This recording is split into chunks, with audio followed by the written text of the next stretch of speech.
Okay, there we go. Welcome to another video. I am Snitter, and this is going to be a short one. I do have a couple of big projects going on, but they aren't ready just yet, so for now I hope you just sit back and enjoy this short video about stars.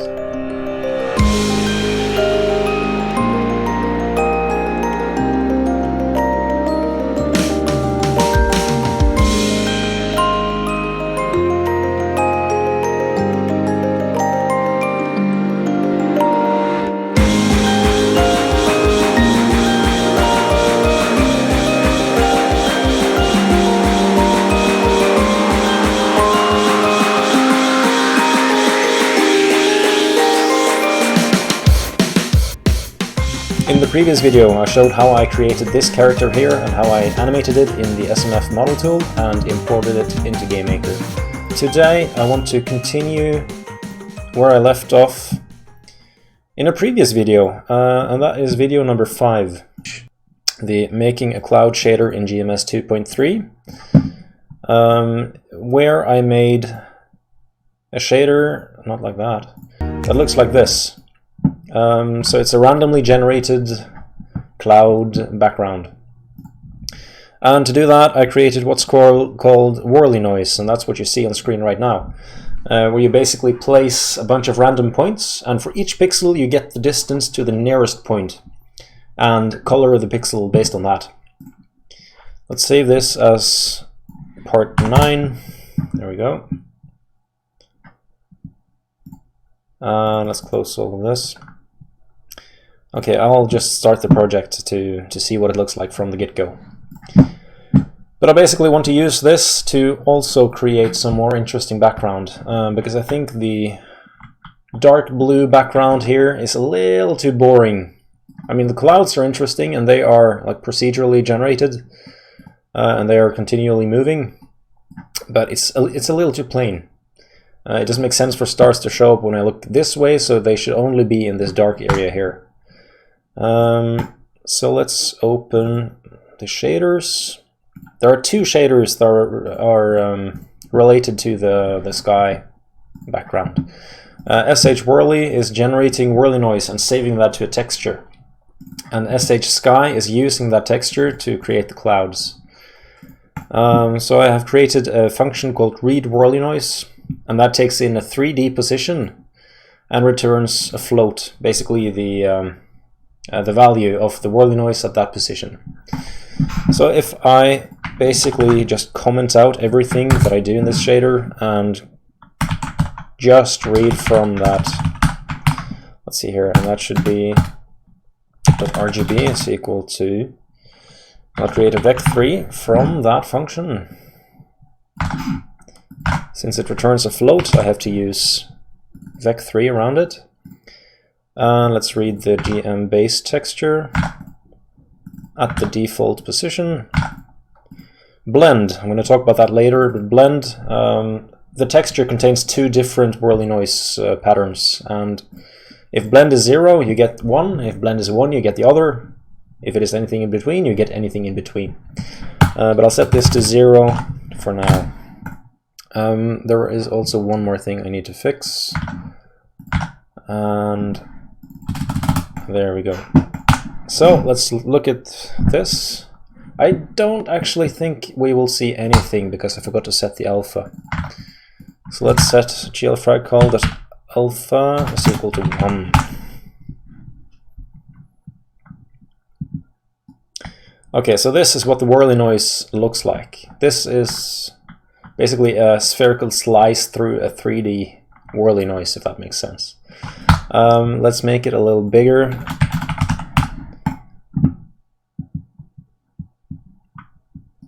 Okay, there we go. So you can see how the distance from the randomly generated points are saved as, I don't know what I'm saying. You can basically see the center of each randomly generated point. And how can we use this to create stars? Well, I am going to play around with this value. Let's save this as stars. Float stars, equal to that. What if we do 1 minus that? Let's see what happens then. Okay, that's interesting. It looks like kind of like a lot of grapes or something. What if we do 1 minus 2 times that?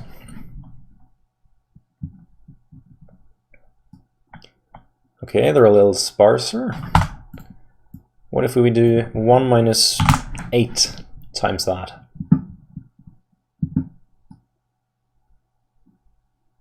And we're getting pretty close to a starry sky. They're a little too dim, so let's actually increase this to 1.5.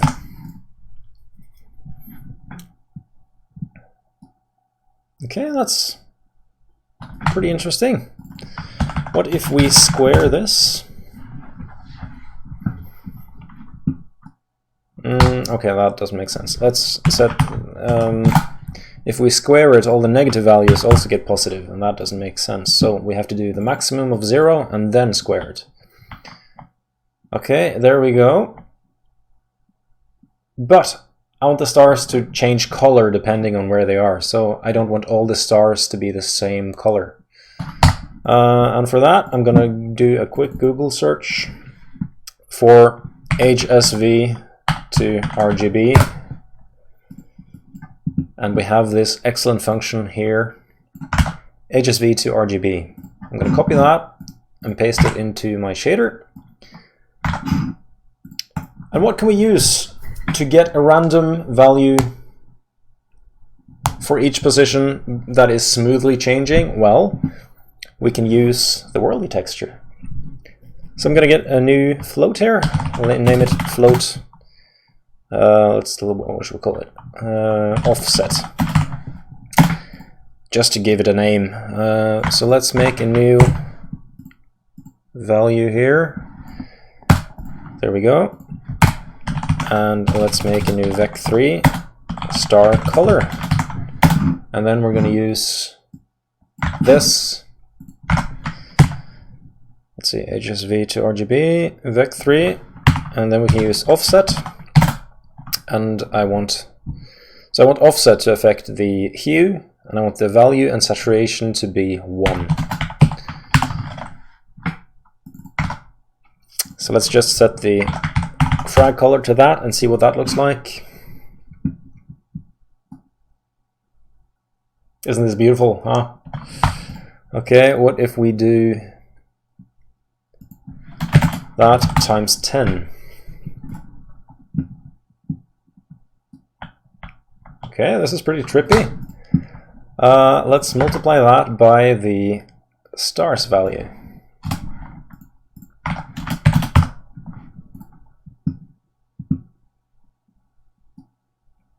Okay, so now the stars are all kinds of colors.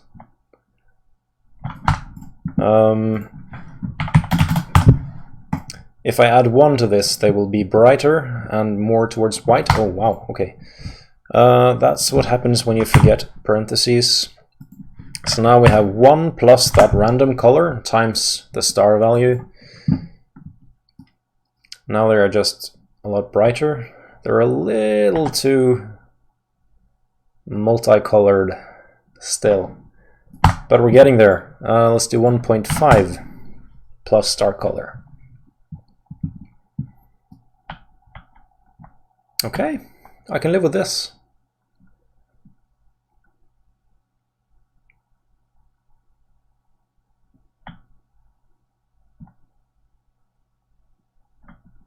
Yes.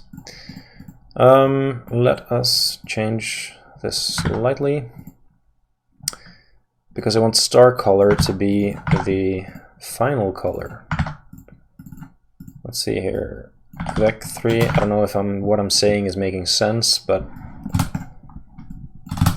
oh well. I'll move this down here and I'll save this as stars. And for the GL frag color, we need to blend between the regular sky color and the star color. So we have to do that here. Let's see. Actually, let's try to just add it and see what happens.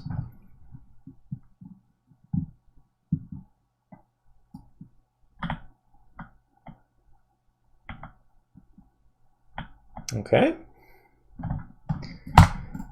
Let us multiply it with the blend value for the dark color. So let's create a new float, name that dark, float dark is equal to that. And then we multiply the star value with that. So now the stars should only appear in the dark area, and there we go. But I think the dark area is a little too small. You can see the entire thing pretty much in one view, so let's make it a little bigger. For that I have to change this to clamp, and I'll add something to that. I'll clamp it between 0 and 1. So this changes the size of the dark area. That's larger. That's a little too big. Let's set it to 0.3 instead.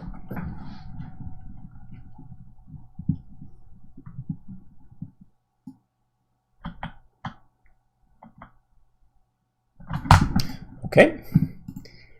Let's set that to 10. Now I want the stars to kind of twinkle, to blink a little bit.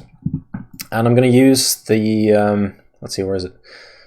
That's the offset, that's the Worley texture. I'm going to use the blend value here. Because now it's 0, but I can make it change with time because I have a uniform float time. If I just set that in there, actually that doesn't make sense. It has to go between 0 and 1. If it goes outside that interval, it will just fail. So I'll use the sine of u time. Actually, I think I have another value here. Time angle, that is 2 times pi times time. Let's use that instead and see what happens.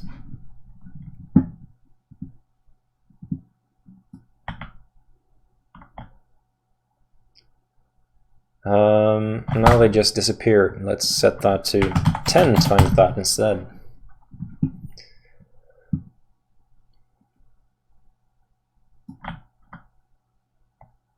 Okay, so you can see the stars appear, and then they disappear, and then they very much appear. Oh, that's because it's negative.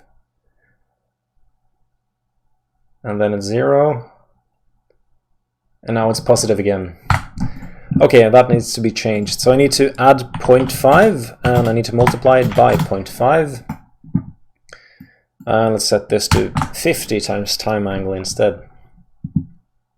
So now it should blink a little faster, and we won't get that ugly artifact. Okay, so now all the stars are blinking at the same time. That does not look good. But luckily, we do have this value here, which we read from the Worley-noise texture. What if I add that here as well? Let's multiply it by 2 pi. I think that's the name. Yes. No. There we go. And now I think the stars should twinkle at different intervals. Let's see here. Okay, interesting. So now you can see there is some kind of pattern to the twinkle, but I want it to be a little more, I want it to change a little more. So let's multiply the position here by 10.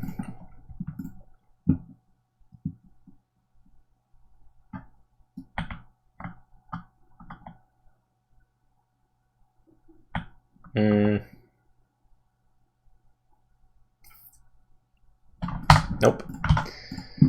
Let's multiply this by 5. No, that doesn't really matter. Oh yeah, it did.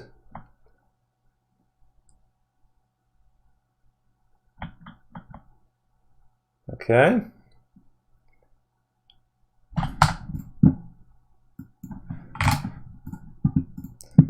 Let's see here. I want them to be a little more visible, so let's set this to 1.8. And let's multiply the position by 2 then.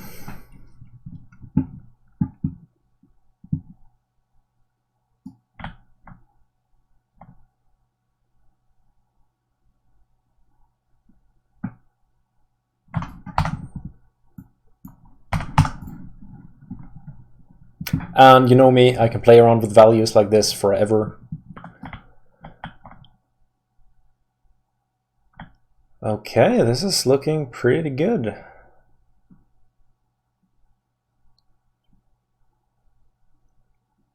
They're obviously blinking a little too fast, but I want to multiply this by 15 instead to make the stars a little smaller and yeah, make a little more stars.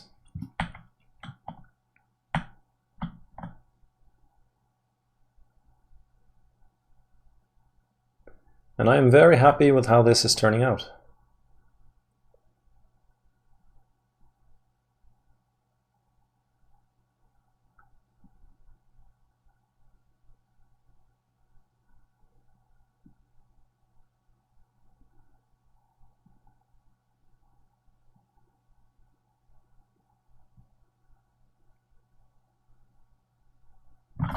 Yeah, perfect. So that is the star background. Now I'm gonna make it move a little slower, and there is one more thing I want to test before ending this video. So let's just change the time here. That should be, let's do 5 times time angle. And there is another thing, that is the light direction, because that is a uniform. And I'm sending the same uniform to all the shaders. So if I change the light direction, it should change for all the shaders. So if I go into the OSky object, the light direction is saved in global.lightDirection. Let us play around with that. Right, this is going to be called day and night cycle. So let us set global.lightDirection 0, that's the x value, to the cosine of, let's use current time over 1000. And the same for the z direction, except for the sine.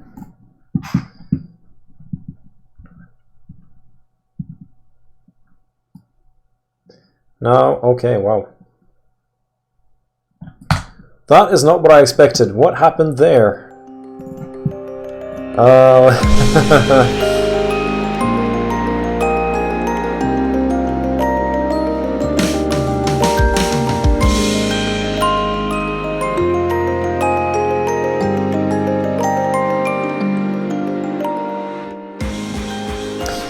right.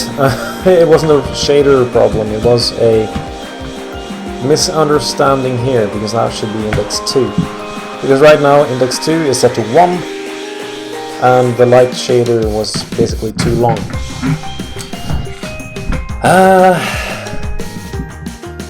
Now we should get a rotating sun. Let's see here. And it's spinning very, very quickly. And the stars are staying stationary, and I know that doesn't really make sense in a physical kind of perspective, because, well, at least in the case of Earth, we don't have a sun rotating around us. We have a stationary sun, and the Earth is rotating, giving us night and day. But I have tested this before, and if I also make the stars rotate, that is really, really disorienting. Like, you get sick from all the motion. So I think it's better to keep them in one place and make the sun rotate a little slower, perhaps. So let's set this to like 5,000.